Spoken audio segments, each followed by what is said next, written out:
사도행전은 28장까지 있습니다.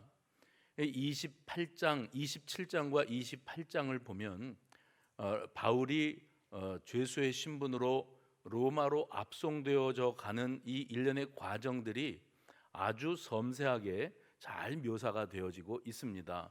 그래서 사도행전 27장, 28장으로 마무리가 되는데 바울이 어떻게 로마로까지 갈 수 있게 되었는지, 그리고 그 로마에 가서 어떻게 복음을 증거하게 되었는지에 대해서 언급함으로 사도행전이 마무리가 됩니다.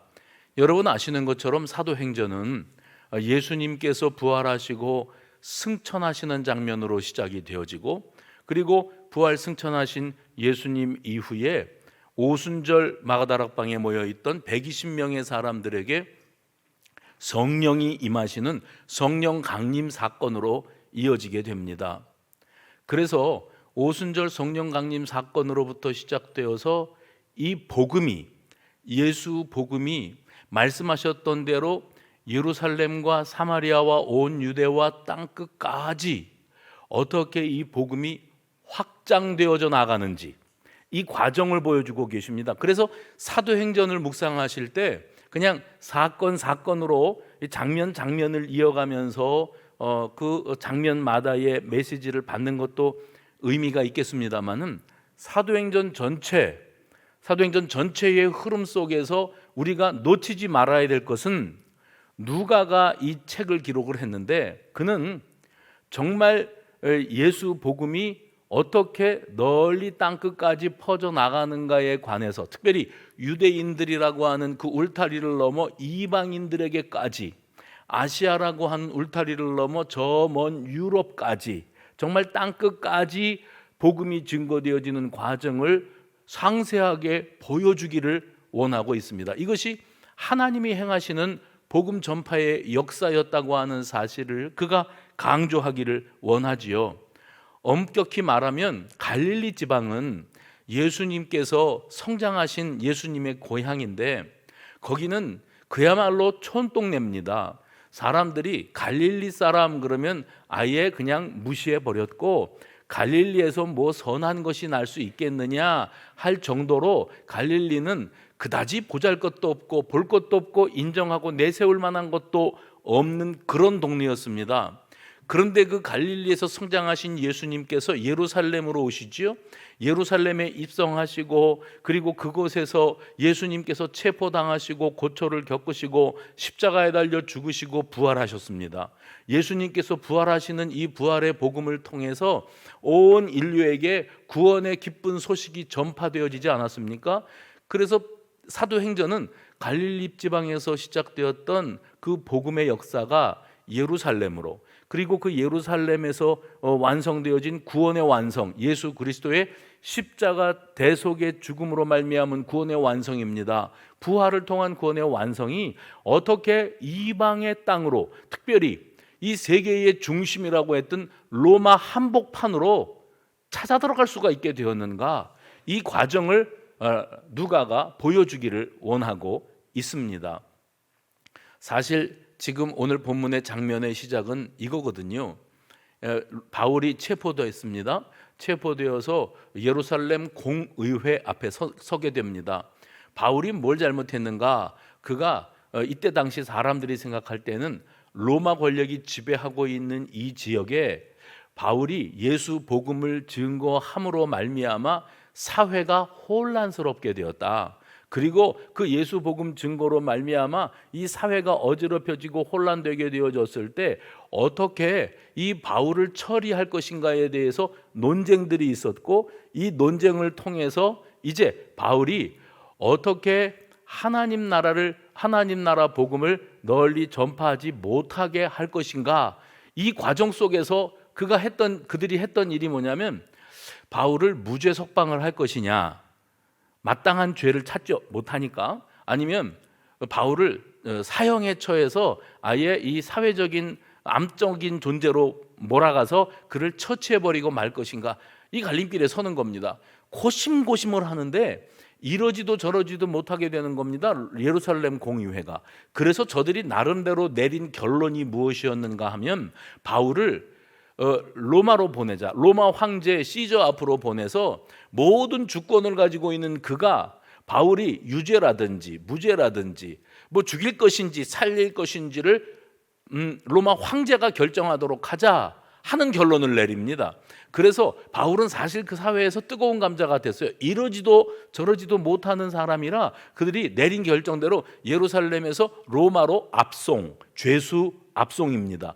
이 결정을 내리게 된 겁니다. 그래서 바울이 로마로 가게 되는 과정이지요. 로마로 가게 되어지는 과정 속에 참 오늘 여러분이 본문을 읽으셨습니다마는 너무나 많은 일들이 있었습니다. 특별히 풍랑을 만나서 배가 파손되기 직전까지 몰리는 상황인데 그때 죄수의 신분인 바울이 뭐라고 그랬는가 하면 우리가 여기에서 더 움직이면 다 죽습니다. 그러니까 여기에서 이 한 계절을 지나고 그 다음에 옮겨가야 됩니다 라고 권면을 하는데 바울의 신분이 뭐라고요? 죄수입니다. 로마로 압송되어 가는 죄수가 선장도 있고 자기를 로마로 이끌고 가는 율리오라고 하는 아구스토 대 백부장, 그 백부장은 자기 수하에 100명의 군사를 거느리고 있는 로마 장교입니다.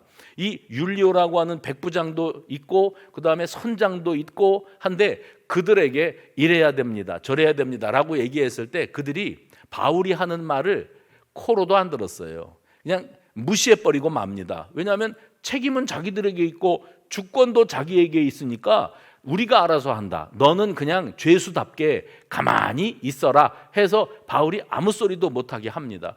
우리가 이 상황을 가만히 생각해 보면 바울은 죄수가 되어서 예루살렘에서 로마로 압송되어 가고 있다 이렇게 이해하겠습니다마는 사도행전을 묵상하면서 하나님께서 땅끝까지 복음을 전파하게 하시는 역사, 하나님이 이 구원의 복음을 널리 전파하게 하시는 이 역사에 기준점을 두고 이 상황을 바라봤을 때 이 상황은 사람들이 볼 때는 죄수 압송입니다. 그러나 하나님께서 하시는 일을 보았을 때는 하나님께서 반드시 필요하셨기 때문에 때가 되매 사도 바울을 죄수의 신분을 만들어서 예루살렘 공회가 고민하다가 로마로 압송하게 하시고 로마로 압송되어 가는 사도 바울이 로마의 당도에서 그곳에서 갇혀있는 생활을 할 수밖에 없었지만 자기 주변에 있는 자들과 소문 듣고 찾아온 로마의 귀족들에게 복음을 전파하게 하심으로 그 로마가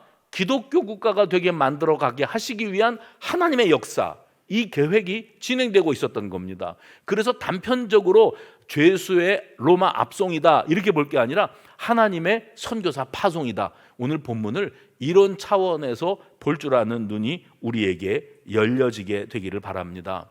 그래서 바울이 이제 율리오라고 하는 백부장에게 이끌려서 로마로 압송되어 가기 위해서 이제 해안으로 가죠. 배를 타야 하니까 배를 타러 해안으로 갔을 때 거기가 가이사라라고 하는 곳이었습니다. 이 가이사라라고 하는 곳에서 배를 타는데 그가 탔던 배가 연안 운항선, 연안 여객선이었던 아드라무테노라고 하는 배였습니다. 사람들은 이 아드라무테노라고 하는 이 여객선의 배 이름을 들으면서 자연스럽게 아드라무테노라고 하는 항구를 떠올리게 됩니다. 생각하시는 그대로 이 배는 아드라무테노라고 하는 항구를 본거지로 하고 운항하는 그런 여객선이었어요. 여러분이 알고 계시는 바울이 아시아에서 유럽으로 선교지를 바꾸고 선교 여행을 떠나게 될 때 그가 배에 몸을 실었던 곳이 드로아 항구입니다. 근데 이 드로아 항구에 아주 가까운 곳에 이 아드라무테노라고 하는 항구가 있었습니다. 그 배를 탄 거예요. 아드라무테노에서 그 아드라무테노 배를 타고 가이사라에서 그 배를 타고 이제 북쪽으로 110km를 올라갑니다. 그래서 당도한 곳이 시돈이라고 하는 항구였습니다. 바울이 시돈 항구에 도착했을 때 그를 로마로 압송하는 그 백부장 율리오가 특별한 혜택을 줍니다. 왜냐하면 시돈이라고 하는 도시에는 바울이 복음을 전해서 세워진 교회가 있고 믿음의 공동체가 있어요. 근데 이 성도들이 소문을 듣기를 바울이 예루살렘에서 체포되고 재판받고 로마로 압송되어 가는데 우리 시돈에 들렀다 가신단다. 그래서 몰려오는 겁니다. 바울 한 번만 만나게 해달라고. 그리고 바울도 사실 믿음의 형제들이었던 그 믿음의 사람들을 만나고 싶어 했습니다. 율리오가 이 사정을 알고 바울과 그 시돈에 있는 사람들과의 아주 짧은 만남의 기회를 허락합니다. 그래서 이 시돈에서 바울과 믿음의 사람들이 만나서 정말 얼마나 감격적으로 만났고, 그리고 지금의 형편을 생각하면 서로가 서로를 위로하는 만남을 갖습니다.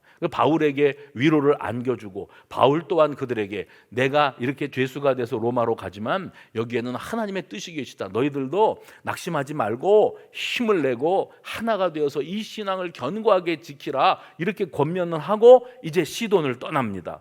시돈을 떠난 배가 어디로 가는가 하면 구브로 섬, 이제 지중해로 나가는 겁니다. 구브로 섬으로 나가게 되어지는데, 이 구브로 섬은 여러분 들어보신 적이 있을지 모르겠습니다만은 사이프러스라고 하는 섬이 지중해 한복판에 있습니다. 이 구브로라고 번역이 되어 있는데, 사이프러스 섬 북쪽 해안을 끼고 항해가 이어졌다. 로마로 가는 길입니다. 항해가 이어지고 있었는데, 사실 원래 그 배가 가야 되는 해로라고 그러죠.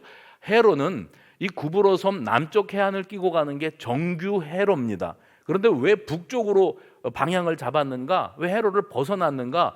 북서풍이 불어오는데 이 풍랑이 워낙 세기 때문에 이 배를 운항하는 선장이 방향을 바꿔서 안전한 쪽으로 방향을 틀어서 이렇게 가게 되었는데, 그들이 이 시돈을 떠나서 구브로 섬에 제일 먼저 도착했던 항구 이름이 무라라고 하는 항구예요.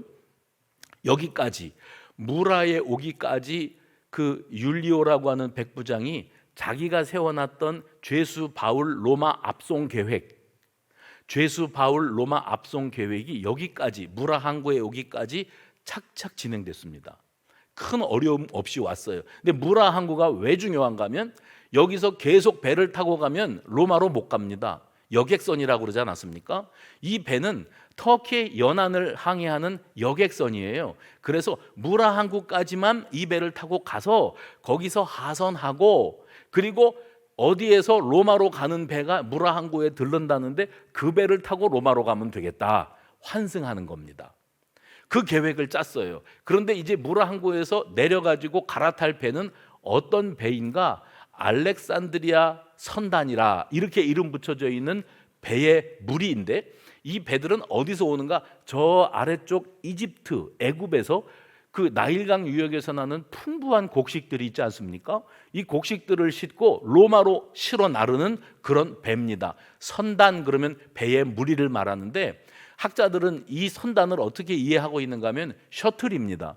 이 애굽에서부터 곡식을 싣고 로마로 가고, 로마에서 뭐를 싣고 왔는지는 모르겠는데 빈 배로 왔든지 뭐를 싣고 와서 무역을 했든지 와서 또 곡식을 싣고 로마로 계속 실어 나르는 그런 셔틀인데, 이 배들이 선단을 이루고 있었다, 이렇게 표현을 합니다. 그래서 바울을 이끌고 가는 율리오가 이제 그 무라 항구에서 환선을 합니다. 이탈리아로 가는 이 알렉산드리아 선단의 배에 몸을 싣게 되어지지요. 근데 여러분, 여기에서 우리가 한 가지 꼭 기억해야 될 게 있는데, 이 선단이 운항하는 시간이 한정되어져 있어요. 1년 365일 곡식을 실어 나르는 게 아니고 9월부터 2월 달까지는 겨울철입니다. 9월부터 2월 달까지는 너무 위험해요. 이 지중해가 이 기후도 급격히 바뀌고 바람의 방향이 급격히 바뀌고 하는 게 겨울에 그러는데 매우 위험하기 때문에 9월부터 다음 해 2월까지는 운항 금지 기간입니다. 화물선, 여객선 다 마찬가지입니다. 그래서 이 선단이 9월 말까지면 그러면 더 이상 운항을 하지 않아요. 이제 겨울 휴식기에 들어가는 거죠. 아마도 지금 이 바울을 데리고 가는 율리오라고 하는 백부장이 올라탄 이 무라 항구에서 올라탄 이 배는 마지막 배가 아니었을까 하는 생각들을 합니다, 학자들이. 왜냐하면 사람들이 대단히 서두르고 있는 느낌이 들고 화물선인데 화물이 많이 실렸습니다. 그러니까 사람들이 생각하기를 이제 이 운항 금지 기간에 돌입하기 전에 마지막 배에 있는 대로 때려 싣고 사람도 싣고 로마로 가는 마지막 배인 겁니다. 이제 겨울이 풀려야 내년 3월 달이나 돼야 운항이 재개되니까. 그래서 사람들은 나름대로의 자기들 계획을 진행하느라고 이 배에다가 화물도 많이 싣고 사람들을 실었습니다. 그런데 여러분 아시죠?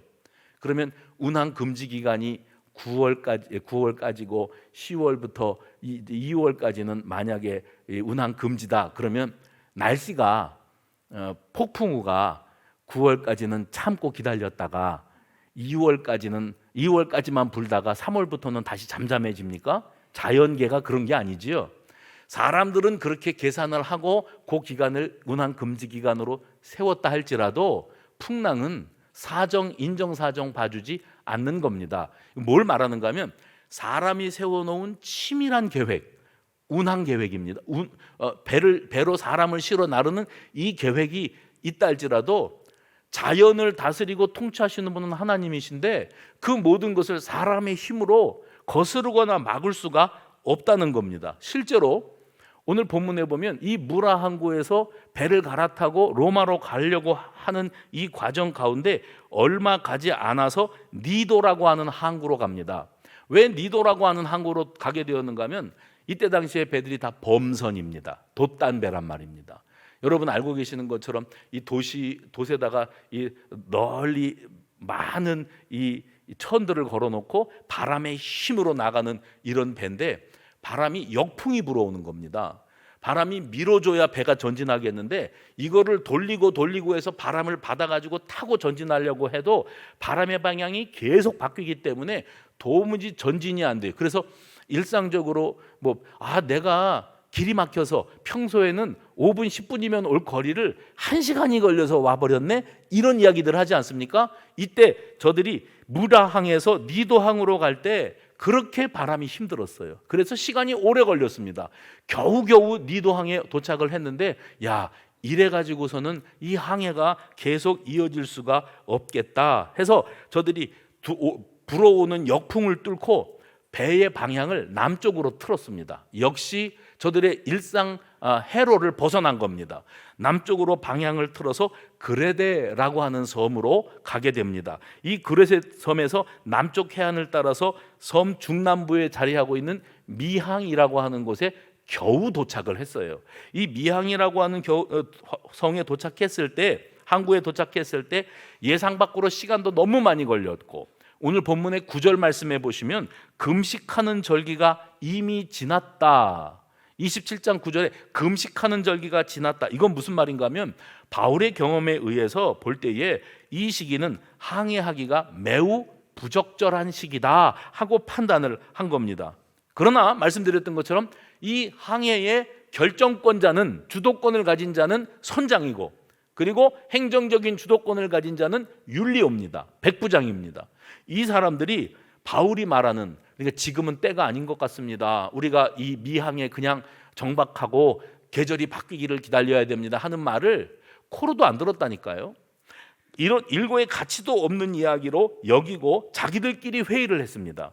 어떻게 하면 좋겠냐. 그리고 내리는 결론은 그렇다. 이 겨울이라는 계절이 지나기 전에 우리가 로마로 도착하기는 이미 틀렸다. 그러니 여기 미항에 머물러 있을 것이 아니라 그나마 조금 더 안전한 곳, 우리가 생활하기에 편리한 곳으로 옮겨가자. 멀지 않은 거리에 있는 베닉스라고 하는 항구로 옮겨가기로 마음먹었습니다. 바울은 뭐라 그랬어요? 여기 미항에 오기도 이렇게 고생스러웠으니 우리가 여기서 옮기면 안 됩니다. 여기 머물러 있어야 됩니다. 이게 바울의 주장인데 그건 한낱 죄수의 말일 뿐이었고, 선장과 백부장은 우리가 여기서 베닉스로 가서 겨울을 지나는 것이 합당하겠다, 이런 판단을 그들이 내렸습니다. 나름대로 자기들이 내린 지혜로운 선택이었습니다. 그리고 베닉스로 미항에서부터 출발해서 가는데 순풍에 돛단 듯이 날씨도 좋고 배가 미끄러지듯이 잘 가는 거예요. 그래서 그 봐라, 얼마나 모든 게 잘 풀리냐 할 때, 그때 유라굴로, 여러분 들어보신 적이 있는 그 유라굴로 광풍은 미친 바람입니다. 이제껏 살면서 겪어본 적이 없는 미친 듯이 몰아치는 바람, 일정한 방향도 없고 세기도 없고 그냥 쏟아 부으면서 모든 걸 뒤집어 놓는데 바다가 깊이가 얼마가 되는지 알 수 없는 바다가 파도가 일어나서 뒤집어지는데 배를 삼킬 듯이 달려드니까 배가 시편에 그런 표현 나오거든. 산꼭대기로 올라갔다가 계곡 밑으로 빠지는 것처럼 배가 곤두박질을 쳤다가 다시 파도를 타고 올라오고, 이 배를 타고 있는 사람들이 정신이 쏙 빠질 정도로 그렇게 야단스러운 광풍을 만나게 되어진 겁니다. 사람은 이게 낫겠다, 이것이 내 살 대책이다, 선택의 여지가 없다, 내 경험으로 봤을 땐 이게 최선이다, 나름대로의 방향 설정을 하고 그리고 출발을 합니다. 나름대로 자기는 지혜로운 선택을 했다고 여겼겠는데, 이런 광풍을 만나고 나니까 이 배에 타고 있는 사람들이 내리는 결정이 뭔지 아십니까? 화물을 포기하는 거예요. 살기 위해서 화물을 포기하는. 이 화물이 지금 여기 이 배에 곡식이 잔뜩 실려 있습니다. 어쩌면 이게 마지막 배이기 때문에 다른 때보다 더 많이 실었을런지도 모릅니다. 그리고 이 배는 어디로 가는 배입니까? 로마에다가 이 곡식 화물을 내려야 되는 배입니다. 그런데 곡식이고 화물이고 다 필요 없어요. 왜요? 사람이 다 죽게 생겼어요. 배를 가볍게 해야 되기 때문에 곡식들을, 화물을 다 미련 없이 바다에다가 버립니다. 그리고 배를 가볍게 하는데 여전히 광풍이 계속 몰아치니까 정신이 없어요. 우리가 살려면 이 배의 기구들을 포기해야 됩니다.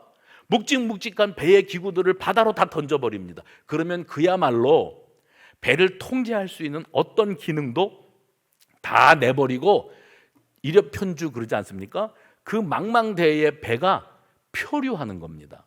표류를 잔잔한 바다에 떠 있으면서 누가 우리 구조해 주러 올려나 하는 그런 표류가 아니고요.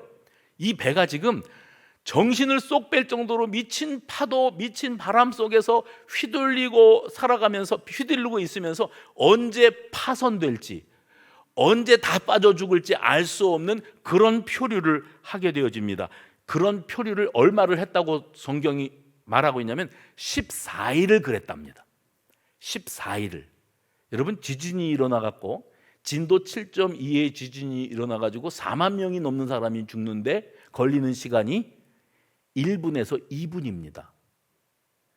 1분, 2분 동안 진도 7.2가 땅을 흔들면 건물이 붕괴되면서 사람들이 거기 깔려서 죽는 거죠. 1분, 2분만 해도 그렇게 수많은 사람들이 죽어가는데 이 풍랑을 14일 동안을 계속 겪고 있는 겁니다. 야, 죽는 것이 낫지 않을까? 우리는 틀림없이 여기서 죽는구나. 살다가 여러분 그런 경험 해보신 분들 계시죠? 내가요, 사람이 이렇게 죽는 거구나 싶더라고요. 근데 지금 살아남아 있다는 거죠. 딱 죽음의 문턱에까지 가보는 그런 경험, 절망의 끝자락. 이것을 성경 20절, 오늘 본문 20절이 뭐라고 표현하고 있는가 하면 구원의 여망마저 사라졌다. 살아남을 수 있을 거라고 하는 기대 자체를 완전히 접어버렸다. 거기 있는 사람들이 276명입니다. 그 배에 타고 있는 모든 사람들이 다 이제 우리는 이렇게 죽는가 보다 싶은 생각을 했다는 겁니다.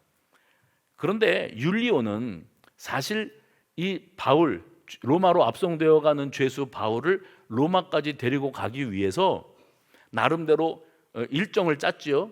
여행 일정을 짜는 겁니다. 어디에서 배 타고 어디에서 갈아타고 어떤 배로 여객선을 타고 가서 화물선으로 갈아타고 로마로 가서 거기에 해안에서 내려서 로마까지 어떻게 가면 내가 내 임무는 완성하겠다. 그건 자기 계획표지요. 우리 인생이 항해와 같습니다. 항구를 떠날 때에는 저편에 도착할 항구까지 시간이 얼마나 걸릴지, 몇 박 며칠을 배를 타고 가야 다 계산이 나옵니다. 그런데 가만히 돌아보십시오. 여러분의 인생 항로가 그렇게 수월하게 풀려왔습니까? 만만치 않았지요? 생각지 않았던 돌풍도 불고 생각지 않았던 돌발 변수들로 말미암아 우리 항해가 때로는 항로를 벗어날 수도 있고, 때로는 짐을 버려야 될 때도 있고, 때로는 내가 여기서 망하는가 보다, 이렇게 죽어버리는 건가 보다 싶은 절망의 끝자락에 가 있을 때도 사실은 생기는 겁니다. 저는 사도행전의 27장, 28장 이 말씀을 묵상하면서 이 바울의 로마로 압송되어 가는 이 항해가 어쩌면 우리의 인생을 이렇게 비추어주고 있는 것은 아닌가 싶은 생각을 여러 번 해봅니다. 그리고 공통점은 뭐냐면 인생 항해도 쉽지 않다는 거예요. 생각지도 않았던 일들로 말미암아 참 어렵게 넘어가는 겁니다. 그것을 성경이 어떻게 표현하고 있는 줄 아십니까? 맞바람도 만나고 화물도 버리고 이제는 우리가 소망도 없다고 여기고 이런 상황 속에서 더디 시간이 가다가 7절 보시면은요, 7절 오늘 본문에 27장 7절에 한번 이 단어를 찾아보십시오. 간신히 목벽지에 당도했는데 풍세가 더 허락하지 아니하였다. 7절에 그렇게 되어 있죠. 8절도 보십시오. 해안을 따라 항해하다가 또 간신히 미항이라는 곳에 당도하였다 그랬습니다. 간신히. 그런데 바울이 이 상황을 바라볼 때 9절에 뭐라고 판단하는가 하면 이 항해가 위태한지라. 어떻다고요? 간신히 넘어오는 게 인생이고요, 매사가 위태합니다. 언제 어디서 무슨 일이 돌발 변수가 터져서 내게 낙심되고 당황스럽고 모든 것을 포기해야만 할 선택의 여지가 없는 상황으로 나를 벼랑 끝에다가 몰아붙일지 알 수 없는 게 우리 인생입니다. 저 멀리 어떤 나라에 전쟁이 일어났다 그러면 그거는 그들의 비극이고 안타깝고 아쉽지만 내가 전쟁을 치르는 건 아니니까 하고 지나갔어요. 강 건너 불구경이었는데 가스 요금 고지서를 받아보고 이 전쟁의 강 건너 불구경이 나한테 직격탄을 날리고 있구나, 이걸 깨닫게 되는 겁니다. 튀르키예에서 지진, 시리아에서 지진 나서 몇만 명이 죽어가는 거하고 나하고 무슨 상관인가 싶은데 그게 나하고 직결되어 있고요. 북극에 그 영구 동토층 그게 다 녹아내려서 수백만 년 전에 바이러스가 깨어났다. 사하라 사막은 사막인데, 비가 안 와서 사막인데 거기에 비가 너무 많이 와서 홍수가 났다. 지난주에는 LA는 로스앤젤레스인데 LA는 평균 기온이 17도입니다. 그러니까 언제 가도 따뜻한 봄날 같은 나라거든요. 거기에 눈이 수북이 쌓여서 사람들이 목숨을 잃었다. 그러면 결론은 이겁니다. 자연계가 미쳐 돌아가는 겁니다.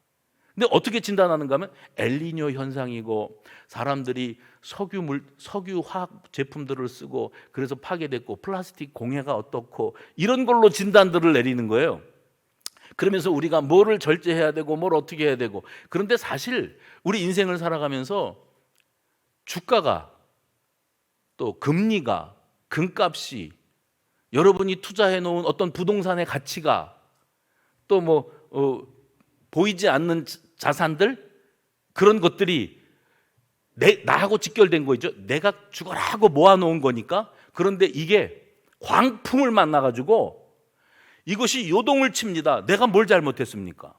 세상이 뭐가 잘못됐습니까? 그런데 세상 역사가 그렇게 움직여지고 하필이면 내가 뭔가를 좀 해보려고 하는데 경기가 어떻게 되어져서 직격탄을 맞고 막 이런 일들이 생기지 않습니까? 그래서 오늘 여기 간신히 해봅시다. 간신히가 오늘 본문 사도행전 27장에만 3번 나와요. 7절에 한 번, 8절에 한 번, 그 다음에 16절 보시면 이렇게 되어 있습니다. 바울의 경고가 무시되고 선장과 백부장의 주장을 따라서 그레데 섬 항구에 있던 베닉스로 향해서 항해가 강행되어지는데 출발할 때는 순풍이 불어서 그들의 뜻이 이루어진 줄로 알고 이제는 됐다 싶었더랬는데 얼마 못 가서 유라굴로 광풍을 만나서 범선이었던 이 배가 바다로 지중해 한복판으로 떠밀려가면서 항로 이탈, 항로를 벗어나고 표류하다가 16절에도 찾아보세요. 간신히 거루를 잡아 모래톱에 걸리는 위기 상황을 벗어났지만 여전히 풍랑으로 심히 애쓰다가, 보세요. 오늘 사도행전 27장에 간신히 그리고 위태한지라 심히 애쓰다가, 이게 우리가 지금 살아가고 있는 삶의 모습을 고스란히 투영하고 있습니다. 겨우겨우 사는 겁니다. 아슬아슬한 겁니다. 언제 어디서 무슨 일이 터져서 내가 먹고 사는 일에 직격탄이 날아올지 알 수 없는 그런 상황입니다. 이게 우리 인생입니다. 그래서 20절 구원의 여망마저 사라져 가더라. 내가 이 상태에서 살 수 있을까? 모든 걸 다 포기하는 게 낫지 않을까 싶은 상황에 빠지고 말더라는 거예요. 그래서 인간의 계획이라고 하는 것, 내가 이 항로 계획을 짜잖아요. 여기 예루살렘에서 로마까지 가려면 어디서 배 타고 어디까지 가서 거기서 무슨 배 타고 그리고 어디로 가서 거기에서 배 갈아타고 몇 날 몇 월 며칠까지 로마 근처 어느 항구에 내려서 거기에서 마차 타고 로마로 가면 거기 담당자를 만나서 내가 예루살렘에서 데리고 온 죄수 바울을 당신에게 정식으로 인수인계합니다 하고 넘겨주면 그러면 율리오의 사명은 끝나는 거예요. 근데 그 사명을 감당하기 위해서 치밀하게 일정도 짜고 또 예산도 짜고 방향도 잡고 모든 것들을 계획했는데 그대로 된 건 없었습니다.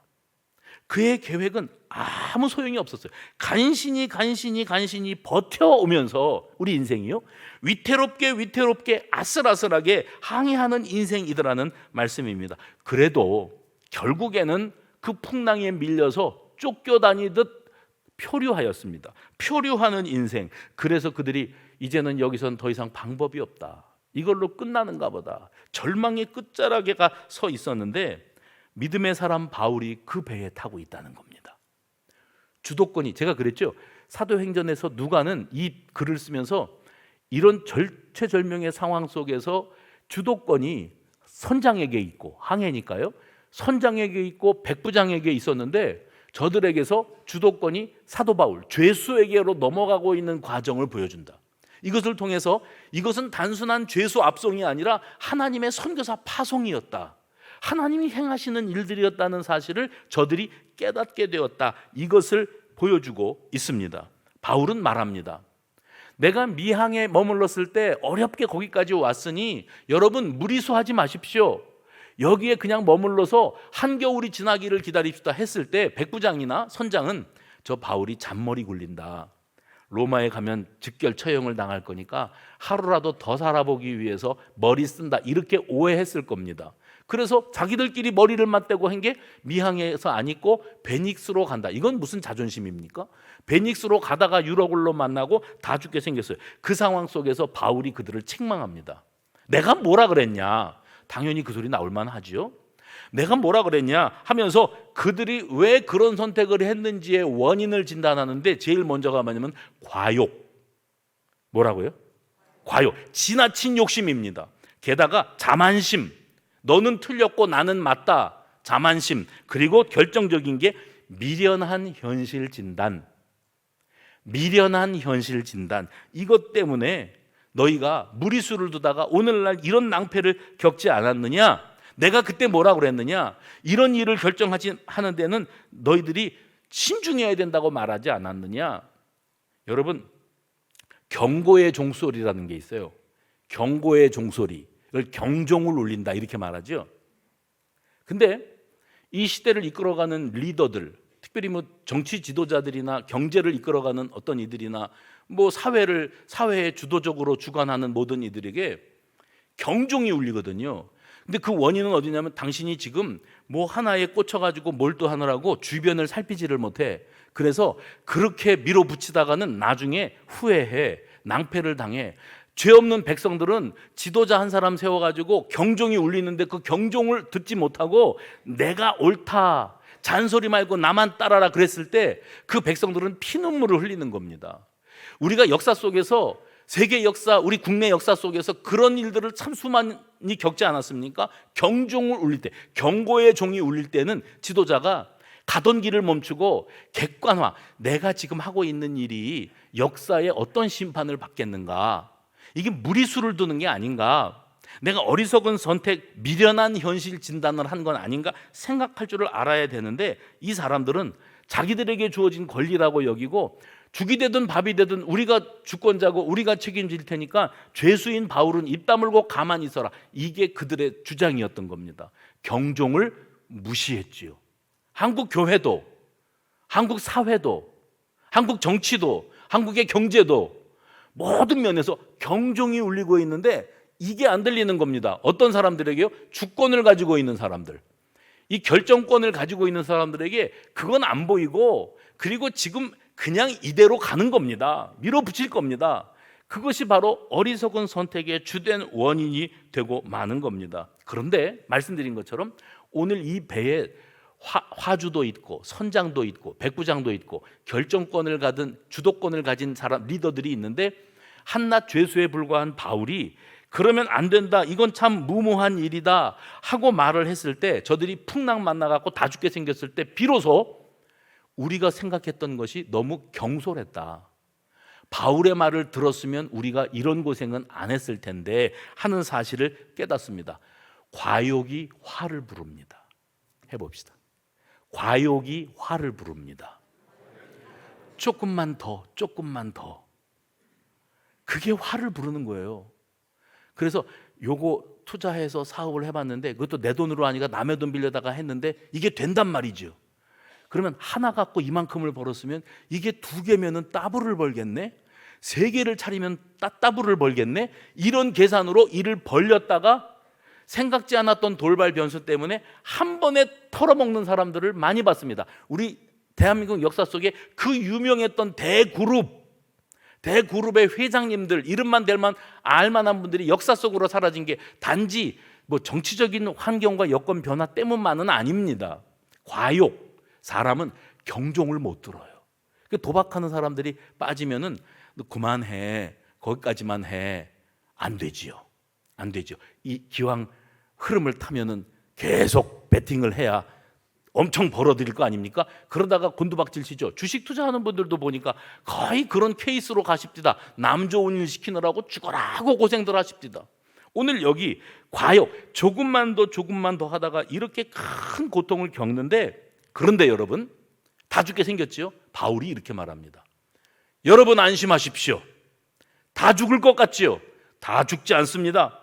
22절 이제는, 읽어보세요. 여러분 읽어주세요. 시작. 이제는 안심하라. 너희 중 아무도 생명에는 아무런 손상이 없겠고 오직 뿐이니라. 다 죽었는 줄 알았는데 바울이 이제 사색이 되어 있는 사람들 앞에 서서 여러분 안심하십시오. 우리 이 배에 타고 있는 276명은 한 사람도 털끝 하나 다치지 않습니다. 오직 우리가 타고 있는 이 배만 파손되게 될 겁니다. 이렇게 말을 했어요. 여러분 기억하시죠? 이 사도행전 27장에는 간신히 우리 인생 항로입니다. 간신히 버티고 그리고 위태위태합니다. 언제 무슨 일이 생길런지 몰라요. 그런데 겨우겨우 버티고 있는 겁니다. 그러다가 결국 코너에 몰리고 이제 쪽박을 쓰게 생겼어요. 그런데 이 상황 속에서 바울이 외치는 말이 여러분 안심하십시오.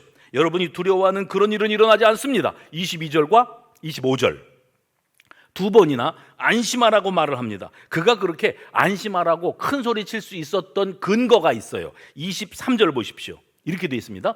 내가 같이 읽어요. 시작. 내가 섬기는 하나님의 사자가 어젯밤에 내 곁에 서서 말하되, 24절 시작. 바울아 두려워하지 말라. 내가 가이사 앞에 서야 하겠고 또 하나님께서 너와 함께 항해하는 자를 다 내게 주셨다. 바울이 큰 소리 치면서 걱정 마세요, 안심하세요, 여러분 다 살아남아요, 죽지 않습니다. 뭐 가지고 이렇게 큰 소리 쳐요? 어젯밤에 하나님의 사자가 나에게 나타나셔서 말씀하시기를 내가 가이사 시저 앞에 서게 될 거라고. 그러면 죽으면 못 서잖아요. 살아남아서 로마의 한복판에 가서 시저 앞에 서게 될 것이고 너랑 같이 있는 모든 사람들 다 로마에 가게 될 것이다. 이렇게 말씀하고 있습니다. 그것이 바울이 받은 언약이었습니다. 하나님께서 너와 함께하는 자들을 결코 죽게 하지 아니하실 것이다. 바울과 함께하는 한 너희들은 아무 일도 없을 것이다. 그러면서 하는 말입니다. 22절에 같이 해봅시다. 이제는 안심하라. 25절에 여러분이요 안심하라. 그리고 25절에 뭐라고 되어 있는 줄 아십니까?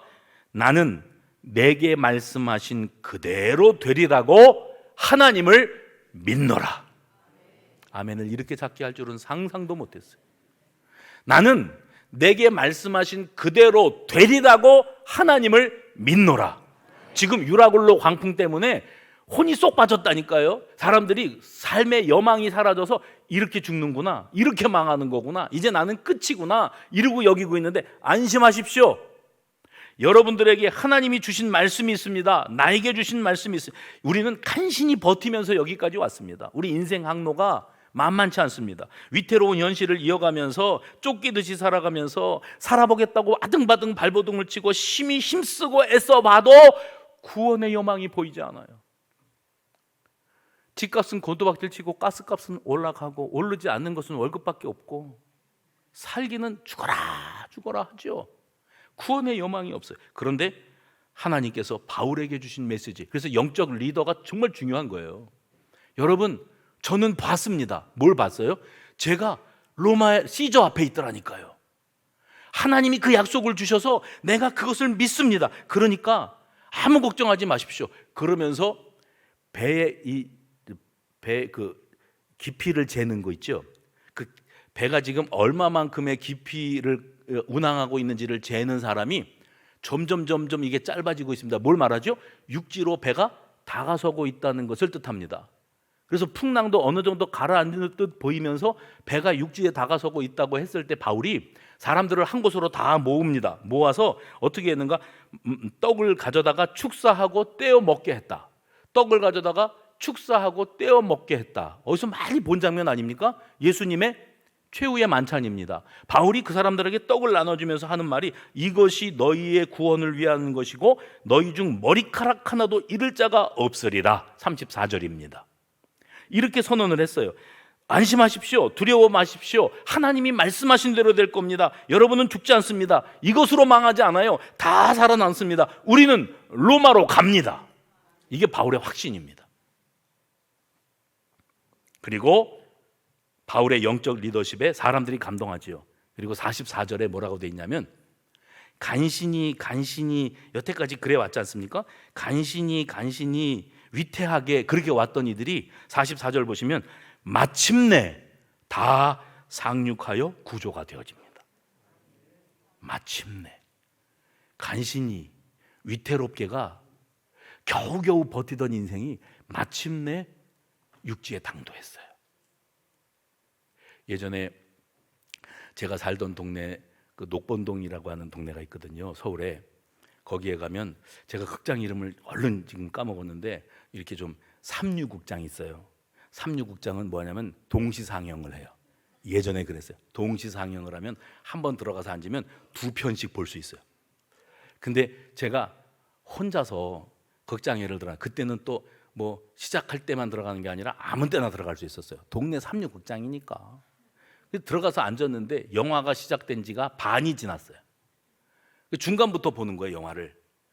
근데 누가 주인공인지 이 스토리가 뭔지도 모르고 그냥 앉아서 보는 거예요. 근데 중간부터 봐도 보니까 이게 어떻게 흘러온 것이겠다 짐작은 되더라고요. 그래서 이제 끝까지 봤어요. 그래서 이제 결론을 봤죠. 근데 불이 착 들어왔어요. 사람들이 다 나갔는데 저는 안 나갔습니다. 왜냐하면 본전을 빼야 되잖아요. 그래서 앉아 있으니까 사람들이 또 들어와서 쫙 자리에 앉고 불이 꺼지는데 내 바로 앞자리에 그 커플, 데이트하는 커플이 영화 본다고 거기 와서 앉아 있어요. 눈꼴 사나웠어요. 왜냐하면 막 기대고 뭐 어쩌고 비비고 난리가 나서 눈꼴 사나웠는데 영화가 시작됐죠. 저도 처음 보는 장면입니다. 영화의 시작은 처음 보는 장면이 시작됐는데 나는 중간부터 봤으니까 이렇게 시작되어서 중간에 그런 일이 있고 그렇게 마무리가 됐구나. 이게 연결이 되더라고요. 근데 처음 시작할 때 내 앞에 앉아있는 애들은 처음 보는 거예요. 처음부터 보니까 나도 처음 보는 거지만 나는 끝은 알고 중간에 주인공이 위기를 만나요. 그래갖고 죽을 위기에 빠지니까 이 여자아이가 남자친구한테 기대면서 어떻게 해 주인공이 죽으면 어떻게 해 이래요. 제가 스포일러 뭔지 아시죠? 나는 알잖아요. 뒤에 어떻게 됐는지 끝을 보고 나온 사람이니까 제가 어떻게 하긴 어떻게 걔 안 죽어 걱정하지 마 그러고 나와버렸어요. 근데 저와 여러분이 한평생을 풍랑, 이 미친 바람 위에 항해하는 인생을 살아가면서 맨날 하는 소리가 뭔지 아세요? 어떻게 해? 어떻게 죽으면 어떻게 망하면 어떻게 우리는 다 틀렸어 이러고 살아가는데 우리 인생의 마지막 페이지 이거를 하나님이 우리에게 이미 펼쳐 보여주셨어요. 우리는 하나님 나라로 갑니다. 우리의 인생의 마지막 페이지가 보여졌는데 우리는 그거를 덮어놓고 인생을 살아가면서 매번 어떻게 간신히 위태롭게 겨우겨우 버티면서, 왜요? 전쟁도 일어나고 가스값도 올라가고 전기비도 올라가고 기름값도 올라가고 주가는 폭락하고 환율은 떨어지고 뭐 부동산은 어떻게 되고 내가 원하는 대로 내가 계획했던 대로 되는 건 하나도 없어. 어떻게 그래도요, 바울이 우리에게 여러분이요 안심하십시오. 여러분은 죽지 않습니다. 로마로 갑니다. 하나님이 어저께 저한테 말씀하셨거든요. 그리고 우리들에게도 말씀하시죠. 뭐가 그렇게 두렵냐? 뭐가 그렇게 불길하냐? 뭐가 그렇게 조바심이 나냐? 어떻게 망하면 어떻게, 죽으면 어떻게, 길바닥에 나앉으면 어떻게, 손가락만 빨고 있으면 어떻게 하나님 나라로 들어간다니까.